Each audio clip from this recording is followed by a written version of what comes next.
अगर कोई इस जहरीला सांप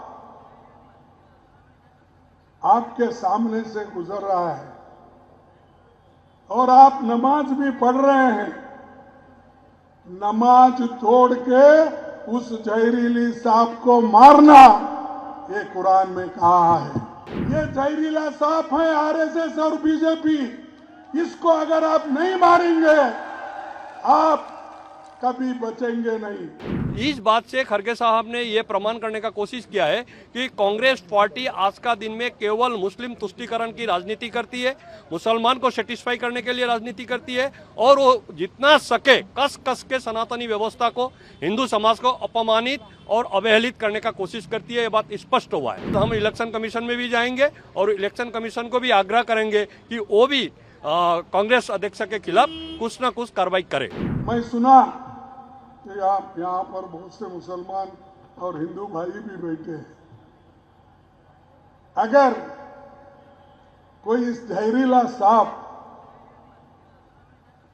आपके सामने से गुजर रहा है और आप नमाज भी पढ़ रहे हैं, नमाज तोड़ के उस जहरीली सांप को मारना, ये कुरान में कहा है। और मैं यही कहूंगा, आपका नमाज तोड़ने तो परवाह नहीं, ये जहरीला सांप है आरएसएस और बीजेपी।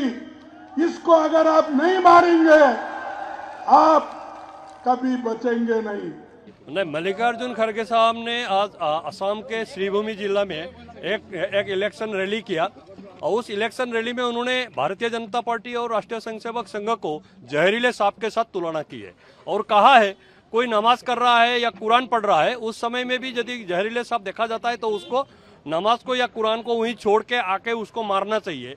और भारतीय जनता पार्टी और कांग्रेस भी, आरएसएस भी ऐसा ही है, जहरीला सांप जैसा है। तो इसको देखते ही मुसलमान लोगों को कांग्रेस और बीजेपी और आरएसएस को मारना चाहिए, ये मल्लिकार्जुन खड़गे ने कहा है। इस बात से खड़गे साहब ने यह प्रमाण करने का कोशिश किया है कि कांग्रेस पार्टी आज का दिन में केवल मुस्लिम तुष्टीकरण की राजनीति करती है, मुसलमान को सेटिस्फाई करने के लिए राजनीति करती है और वो जितना सके कस कस के सनातनी व्यवस्था को, हिंदू समाज को अपमानित और अवहेलित करने का कोशिश करती है। ये बात स्पष्ट हुआ है।